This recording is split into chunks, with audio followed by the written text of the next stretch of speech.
Today's lesson is the dark side of online personality tests. Hi, everybody. I'm Roger. And I'm Mike. We're going to continue talking about personality tests, and we're focusing on the dark side of those personality tests. Most of us have probably taken some kind of personality test online, and, it's just for fun. It's a post on Facebook or something. Take this test and figure out the kind of person you are. You could find out if you're a Donald Duck or Mickey Mouse, or if you're an E or an I, and it's a lot of fun, and maybe that's the way you are around your friends. But we did talk about the fact that these personality tests have some flaws in them. Of course, we don't have static personalities. We're different with our friends than we are when we're with our colleagues or classmates. And indeed, sometimes companies actually use these personality tests to determine whether they want to hire you or not. I guess that's an example of the dark side of these personality tests. Exactly right. Yesterday, we were kind of learning about how inaccurate they really can be, right? This is not scientific, is kind of what we're saying here. So that's all true. Now, today we're going to have a look more at how you're doing it, the medium through which you're accessing these tests through the internet. The internet, of course, is filled with all sorts of fun stuff and entertaining stuff and interesting stuff. But behind that, there can be people who are trying to trick you, who are trying to get information out of you, scam you. So a lot of this stuff that we're going to be learning today applies not just to these personality tests, but to anything that you might click on social media or on the internet that looks like just a bit of fun, but it could lead to results or things happening to you in your online life that are not entirely desirable. So let's get into the first part of it, quizzes with hidden agendas. Ooh. Quizzes with hidden agendas. Aside from having doubtful accuracy, personality tests are sometimes used by companies with ulterior motives. For example, you take a quiz and enter your email to get your results. Your dog type is Labrador. You're friendly and reliable. Your email address is then sold to an advertising agency, and soon your inbox is overflowing with unwanted ads. Some sites even turn your curiosity into cash by making you click links to online stores. If you buy anything, the quiz creators get a cut of whatever you spend. 大家好，第一部分介绍形容词 ulterior， 指别有用心的。例如 There may be ulterior reasons for Jerry's sudden generosity. Jerry 突然变得慷慨，可能有不可告人的原因。或者 Ruby's compliments seemed sincere, but she had an ulterior purpose. Ruby 的赞美看似真诚，却暗藏目的。下一个看到 motive 这个名词，表示动机，也可以是行动的缘由或是目的。例如 People often hide their true motives behind kind gestures. 人们常以善意的举动掩饰真正的动机。或是 Without a clear motive, the case remained a mystery. 由于缺乏明确的动机，这个案子仍是一个谜。往后看到名词 inbox， 指电子邮件的收件箱。例如 I have over 300 unread messages in my inbox. 我的收件箱里有超过300封未读讯息。也可以说 Selena organized her inbox by labeling important emails. Selena 透过标签重要邮件来整理自己的收件箱。接着介绍动词 overflow， 表示场所、人或事物挤满，或是满得容不下。文中 overflowing 为现在分词做形容词用。我们可以说The trash can was overflowing with garbage by the end of the party. 派对结束后，垃圾桶里的垃圾满了出来。又或者说 Carly's mailbox was overflowing with letters after her 2-week absence. Carly 2周不在，信箱里积满了信件。继续看到名词 curiosity， 意思是好奇心或是求知欲。例如 Daisy's curiosity led her to explore every corner of the old house. Daisy 的好奇心让她探索老房子的每个角落。再一句 To satisfy her curiosity about the topic, Mia spent many hours reading at the library. 为了满足对这个主题的好奇， Mia 花了好几个小时在图书馆看资料。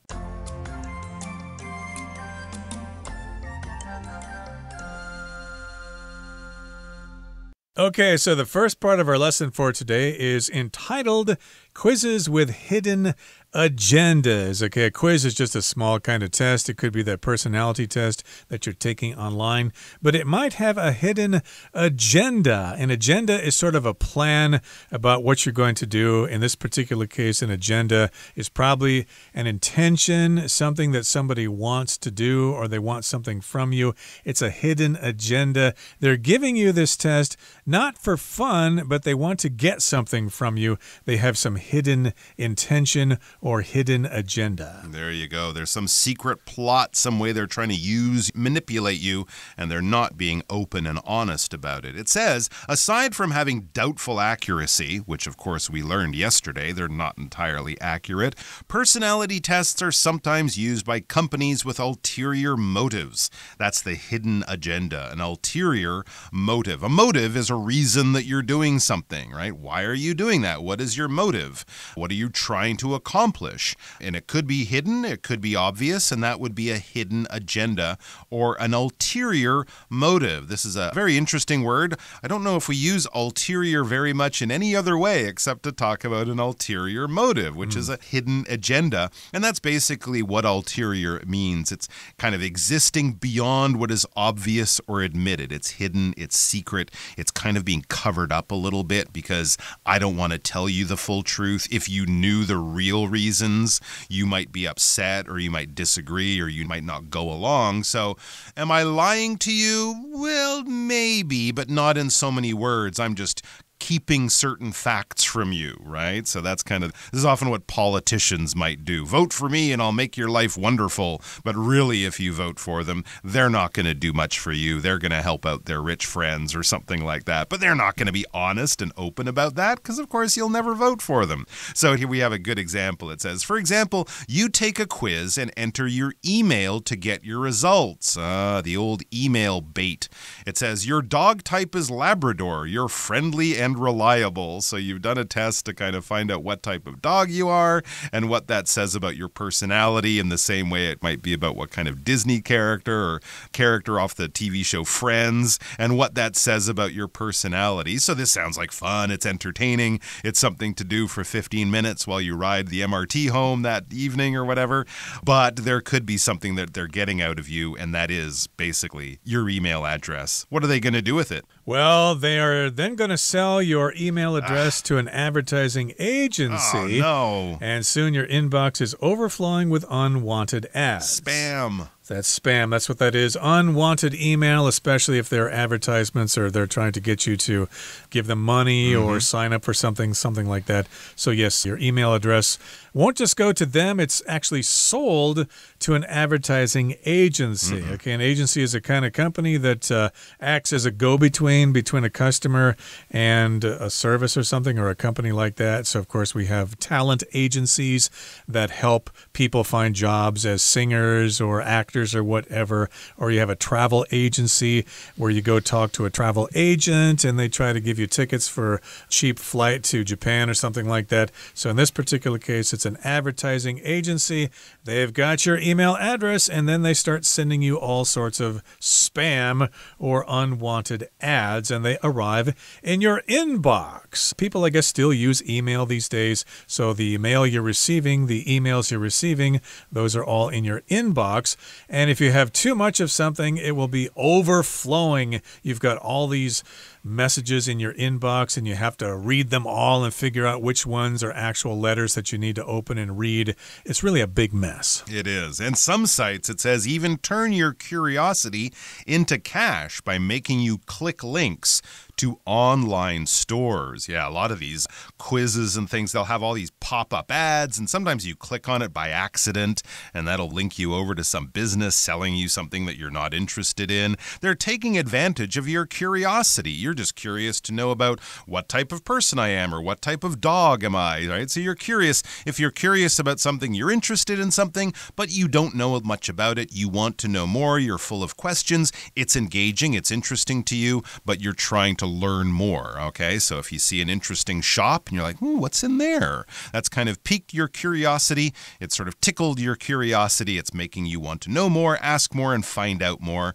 So they try to turn that natural human instinct to just know more about things that are interesting. They're trying to turn that into money, into cash, by making you click on links to online stores. So you'll get linked over to a store selling you something. Maybe you're interested in it, maybe you're not. But the point is that the people who make these quizzes are getting a little percentage of that action, of that business. It says if you buy anything, the quiz creators get a cut of whatever you spend. So yeah, they're basically not tricking you, but just trying to get you into situations where you might spend money that you don't really want to spend or need to spend. And of course, they get a little bit of that money, and that's their business model. So the quiz is the bait, that's the worm on the hook, and the hook, of course, is getting you to buy something so that the companies make money. Let's look at another one. It's a scam behind the screens. So this is another ulterior motive or hidden agenda. Scams behind the screens.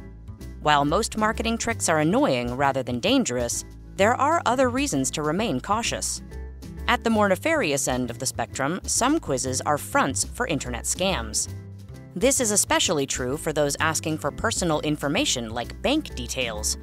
Simply put, if a quiz asks for info like that, you're better off not taking it if you don't want to risk getting ripped off.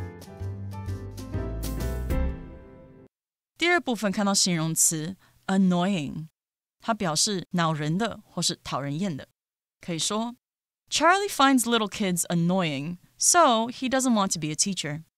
Charlie 觉得小孩很烦，所以他不想当老师。也可以说 My annoying roommate always plays his music so loudly. 我讨人厌的室友总是把音乐放得很大声。最后看到 cautious 这个形容词，指的是谨慎的或是小心翼翼的。举例来说 The bank remained cautious about issuing new loans. 银行在核发新贷款方面保持谨慎。或是 Colin is a cautious driver and has never had an accident. Colin 是个谨慎的驾驶，从没出过车祸。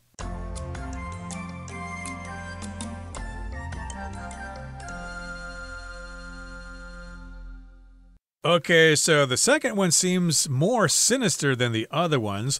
Getting your email address in order to sell you a product or something seems okay. You know, it's not illegal. They're not trying to cheat you. You still can choose to buy the product or not. But now we're talking about scams. That's when they actually try to cheat you out of your money and they try to make you feel really bad, maybe go bankrupt or something like that. There are all sorts of different scams. We hear about new scams all the time, but these are scams behind the screens. There are scams behind these personality tests that we're not aware of, so be careful here.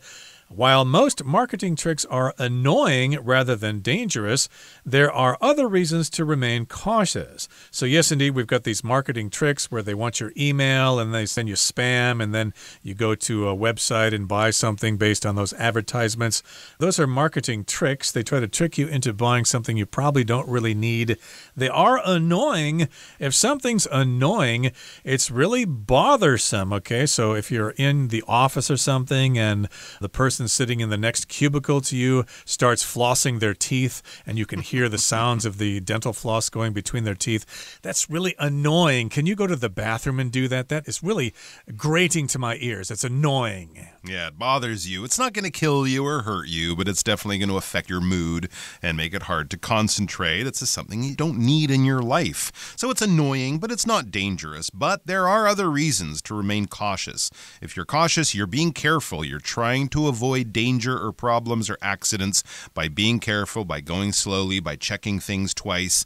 If you're trying to cross a busy road, you have to be very cautious. Look both ways as you cross the road. Be careful. Keep your ears and eyes open because who knows who's going to come flying around the corner. So be careful. Don't get hurt, but take all the precautions you need to avoid trouble. It says at the more nefarious end of the spectrum, great word there, some quizzes are fronts for internet scams. Okay, so we're talking about the annoying annoying ones, pop-up ads, as Roger said, taking you to places trying to sell you stuff you don't want, whatever. You can just close the browser, switch off the app. It's okay. It won't really bother you. They're not going to steal money out of your pocket or anything. But at the nefarious end of the spectrum, well, then they might be trying to steal things from you because it's nefarious. If something's nefarious, it's kind of evil. They have an evil plot. They have bad intentions. They're not your friend at all, and they might be pretending to be your friend. Okay, so if someone tries to bring you into a place that you don't want to go to, they might have nefarious intentions. They might have evil plans for you. So nefarious is, kind of like evil or bad or harmful in a real way. And a spectrum is a range, basically. It's a range of things. The spectrum is actually the rainbow. When we think of a spectrum, we're thinking of, that classic experiment where white light gets split into red, orange, yellow, green, blue, indigo, violet. That's the spectrum. But that range of colors is what we're talking about when we say a variety. So this buffet has a spectrum of Japanese food. They have sushi and sashimi, and they have all sorts of tempura and other things like that, a wide range. So at the other end of the range of sort of internet tricks, this is sort of the evil end of the range, the actual harmful end of the range or end of the spectrum. Some quizzes are fronts for internet scams, and a front is a term we use for a business that looks legal, but it's actually an illegal business. So it might be a business that looks like a dry cleaning store, but then you find out that no, it's owned by a bunch of gangsters, and they're using the store to hide illegal goods in the back, or they're using the store to clean their money, right? They take illegal money, they put it through the store as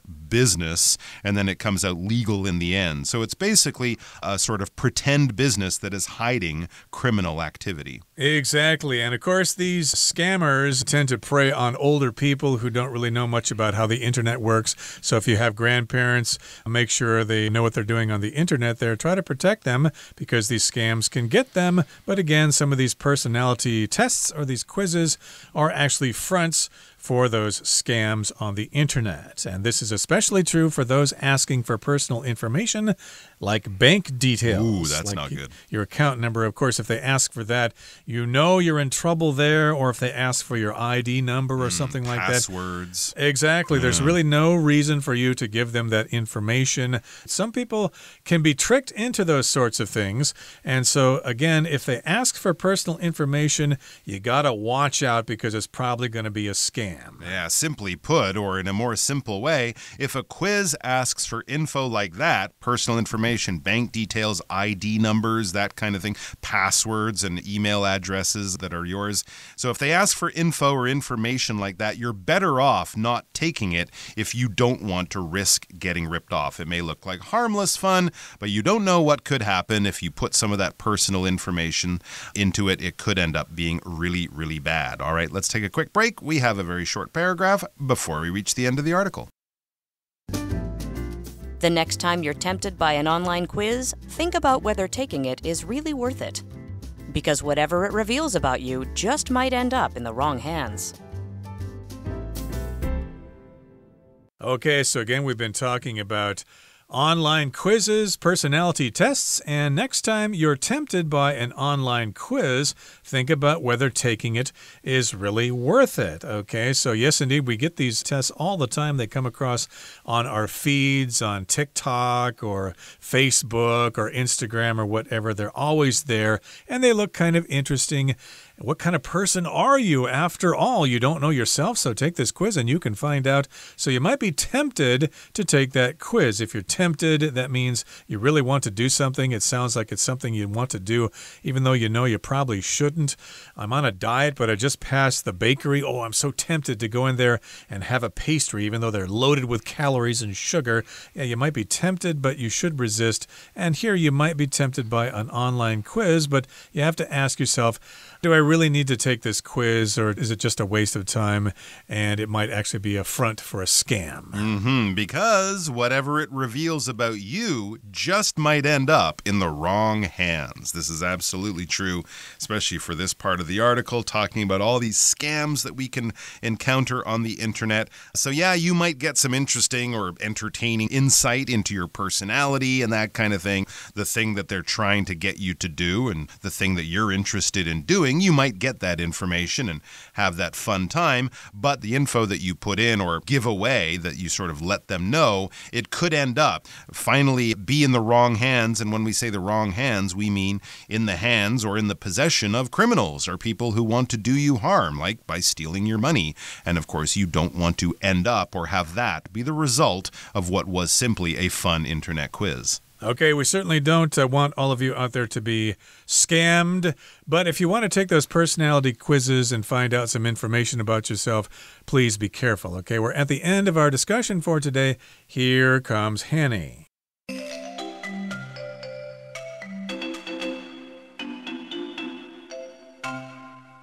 各位同学大家好，我是 Hanny， 我们来看今天的文法重点。课文第一部分提到，有些网站甚至透过让你点击线上商店的连结，来将你的好奇心转化为现金。文中用到 turn your curiosity into cash 来表达将你的好奇心转化为现金。那 turn 当动词，它可以表达变成、使变成、使成为，它可以做及物或不及物用。我们以下介绍两种用法。第一个可以用 turn A into B 或是 turn A to B 表达把 A 变成 B。例如 The witch turned the princess into a sparrow 女巫把公主变成一只麻雀了。好，第二个用法是 A turn into B 或者是 A turn to B 表达 A 变成 B， 像是In the story, the king and queen turned into stone 在故事中国王与皇后变成了石头。好，那补充一下 turn to 当片语动词，后面可以接人或事物来表达寻求什么什么的帮助、支持或是请教某人。例如 Do you have anyone you can turn to for emotional support? 你有任何人能让你寻求情感上的支持吗？好，另外我们可能还会看到 turn to 后面接了 drugs 或是 alcohol 等等，这往往是指可能因为不开心而开始使用毒品、酒精来寻求慰藉。例如 Mark turned to alcohol after his wife left him. Mark 在他妻子离开他之后开始酗酒。好，那么课文第二部分最后一句提到 Simply put, if a quiz asks for info like that, you're better off not taking it if you don't want to risk getting ripped off. 简单来说，如果一个测验要求这一类资讯，如果你不想冒着被坑的风险，最好还是别做了。那这边有两个重点，首先它用到 simply put 表示简单来说，简而言之，也可以写作To put it simply 或者是 put simply。 那么 put 在这边是表达说、表达的意思。例如To put it simply, you're not her cup of tea. 简单来说，你不是她的菜啦。好，那么另外一个重点是 be better off 可以用来描述情况较佳、情况好转或是状况更好。之后接动词 ing 表示做什么什么会更好。那它是用来建议、劝告某人最好怎么样。例如 You'd be better off staying at home. 你最好待在家。那我们也可以在 be better off 后面接 with, without 或是 as 去加名词。例如 She's better off without her ex-boyfriend. 她没有前男友反而过得更好。或是 I think we'd be better off as friends. 我认为我们当朋友会更好。好，那以上是今天重点整理，我们回顾今天单字吧。Motive. The police couldn't work out the motive for the terrible crime. Curiosity.The child's curiosity drove him to ask endless questions about the stars. Annoying. I couldn't sleep because there was an annoying sound coming from upstairs all night. Cautious. You should be very cautious when crossing busy roads in the city, especially during rush hour. Spectrum. People from a wide spectrum of backgrounds were in the audience. Tempt. I am tempted to see my friends tonight, but I know I should go to bed early instead.Discussion starter starts now. It's time now for our discussion starter. The question is, do you ever take online quizzes? Why or why not? Well, I'm just going to have to be a little false here. I'm going to say I enjoy taking online quizzes because I find them very entertaining and very interesting, and it's a fun way to spend a few minutes while I'm waiting for the bus. Okay, well, I don't usually take quizzes anymore. I used to many years ago when I was kind of new to the internet. I was young, I was naive. I saw these things and thought, oh, that looks interesting. Let me check that out. But after a while, they just seem to be all the same, asking the same questions, coming to the same conclusions, so I don't take them anymore. Well, that brings us to the end of another edition of our program, and please make sure you join us again next time. From all of us here, I am Roger. I am Mike. See you next time.